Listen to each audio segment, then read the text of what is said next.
रांची के hind free garden school में वहाँ पे बूथ पे धांधली हुआ है। वहाँ पे लोग कांग्रेस के वोट दे रहे थे और पर्ची बीजेपी की निकल रहा था। भैया वहीं से बिलोंग करते हैं और वे वहाँ से वोट दे के आए हैं। क्या बोलना चाहते हैं? देखिए, रांची के लिटिल गार्डन स्कूल में जो हिंडपीढ़ी में स्थित है, वहाँ पर कांग्रेस को वोट दिया जा रहा था और बीजेपी का लोगो नजर आ रहा था। वहाँ के लोग जब विरोध किए हैं तो प्रशासन द्वारा और चुनाव आयोग द्वारा कोई एक्शन नहीं लिया गया है। क्यों भाई? हम वीडियो के माध्यम से दिखा रहे हैं कि वहाँ के लोग किस तरह से विरोध कर रहे थे, लेकिन कोई एक्शन नहीं लिया गया। क्यों भाई? यानी कि ये चुनाव धांधली से हो रहा है। ये देखिए, ये वहाँ का वीडियो है, ठीक है। ये वहाँ पर लोग, महिला भी हैं, वहाँ के नौजवानों हैं, सारे लोग विरोध कर रहे हैं, सारे लोग विरोध कर रहे हैं, लेकिन कोई एक्शन नहीं लिया जा रहा है। चुनाव आयोग कोई एक्शन नहीं ले लेगा, वहाँ की कोई प्रशासन एक्शन नहीं ले रहा है। ये धांधली कब तक चलेगी?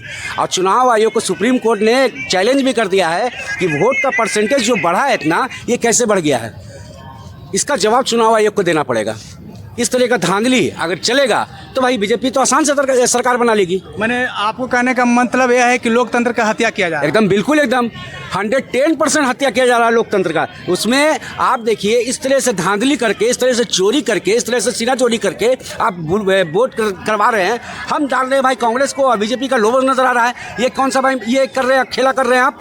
और आपको करना है हिटलरशाही वाला, आपको इस देश में शासन करना है, तब चुनाव करवाइए मत करिए। आप शासन कर दिए, इतने बड़े संगठन में 303 सीट आपके पास में है, तो आप कहीं सरकार को घोषित कर देते हैं हिटलरशाही, अब चुनाव नहीं होगा, ठीक है। इस तरह का आप क्यों खेला कर रहे हैं? जो युवा जो उम्मीद से जा रहा है कि अब की बदलाव होगा, अब सरकार बनेगा, कांग्रेस ने जो वादा किया है 30 लाख वैकेंसी का, उसमें खड़े उतरेंगे, तो आप कहीं ना कहीं चोरी कर रहे हैं भाई।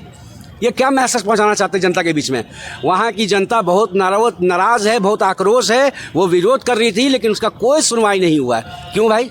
ये झारखंड का मामला है। एकदम झारखंड का हिंडपीढ़ी लिटिल स्कूल है, उसका ये मामला है। लिटिल गार्डन स्कूल इसका मामला है ये, ठीक है। पब्लिक बहुत आक्रोश में है, ठीक है। वहाँ आज मतदान था, आज 25 तारीख आज मतदान था। अब अगला मतदान बिहार में है 1 तारीख को लास्ट मतदान है 7वां चरण का। उसके बाद 4 जून को रिजल्ट है। तो ये साफ नजर आ रहा है कि आप ईवीएम में पूरा खेला किए हैं भाई। मैंने मोदी जी को जो नारा है कि 400 पार लोकतंत्र के हत्या करके आएगा उनका है। एकदम बिल्कुल है। अमित शाह कुछ दिन पहले बिहार आए थे, बोले कि 270 सीट हम जीत गए हैं। कैसे पता चल गया आपको? कैसे पता चल गया 270 आप जीत गए हैं? फिर अभी एक जगह भाषण में बोले कि 350 आ गया है, 400 लक्ष्य है हम लोग का, 50 सीट और है, जो 2 चरण का चुनाव बाकी है उसमें 50 सीट हमको आ रहा है। ये क्या कर रहे हैं आप? यानी कि पहले से सेट करके रखे हुए हैं। आप सच बोलिए, सच झूठ बोलते हुए सच उनका सामने आ रहा है, झूठ बोलते हुए सच सामने आ रहा है उनका। ये समझ लीजिए इसको, ठीक है। ये जिस तरह का शासन करना चाह रहे हैं, खुल के अगर करिए ना भाई, खुल के कीजिए। आप सारे ईवीएम को सेट कर लीजिए, ठीक है, सारे ईवीएम को सेट कर लीजिए। इससे अच्छा है कि चुनाव नहीं कराइए। तो वही तो हम बोल रहे हैं कि चुनाव मत कराइए, और यही होने वाला है। अगर इस बार सरकार उनकी बनेगी तो यही होने वाला है। चुनाव नहीं होगा, ना मेयर का चुनाव होगा, ना वार्ड काउंसिलर का चुनाव होगा, ना मुखिया का चुनाव होगा, ना एमएलए का होगा, ना एमएलसी का होगा, ना संसद का होगा। सारा चुनाव बंद हो जाएगा। यही लक्ष्य है। आपको कहने का मतलब है कि जितना बूथ है सब बूथ पर चोरी करके लोग जीत रहे हैं। बिल्कुल बिल्कुल। सहारन में देखें क्या हुआ, क्या हुआ वहाँ। अगर हम प्रत्याशी हैं, अपने बूथ पे हम जा रहे हैं निरीक्षण करने के लिए, तो वहाँ पर लोग आरोप लगा रहे हैं कि हम बूथ कैप्चरिंग करने के लिए आए। बूथ कैसे कैप्चर हुआ था होता है मालूम है उनको भी? 4 आदमी 5 आदमी से बूथ कैप्चरिंग होता है। उल्टा पुल्टा आरोप लगाए हैं भाई। जो यहाँ सहारन में हुआ है वही चीज़ झारखंड में हुआ है, रांची में हुआ है, छपरा में जो हुआ है, ठीक है, वही चीज़ रांची में हो रहा है। वहाँ तो साफ वहाँ के लोग विरोध कर रहे हैं भाई। वहाँ तो कांग्रेस को जो वोट दिए हैं वो साफ विरोध कर रहे हैं भाई। हम कांग्रेस को वोट दिए, बीजेपी का लोगो नजर आ, कांग्रेस का बटन भी नहीं दब रहा है। एक मतलब किंग से आवाज़ करता है, बीजेपी का लोगो नजर आ जाता है, ठीक से बटन भी नहीं दब रहा है। अब बताइए इसमें क्या करेंगे? चुनाव आयोग को एक्शन लेना चाहिए था, बूथ को कैंसिल करके ईवीएम मशीन को चेंज करना चाहिए था, लेकिन कुछ भी नहीं हुआ।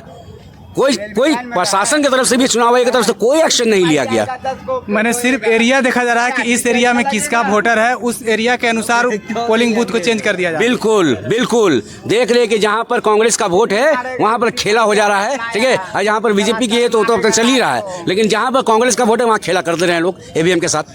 अब बोलते हैं कि ईवीएम में छेड़छाड़ नहीं है। चुनाव आयोग जो चैलेंज किया, सुप्रीम कोर्ट जो चुनाव आयोग को चैलेंज किया है, चुनाव आयोग को जवाब देना होगा सुप्रीम कोर्ट में कि वोट का रेशियो जो है, परसेंटेज जो इतना बढ़ कैसे गया है, ये जवाब देना होगा उनको, ठीक है। हम संविधान को मानने वाले हैं, संविधान की विचारधारा पर चलने वाले हैं। जय हिंद, जय भारत।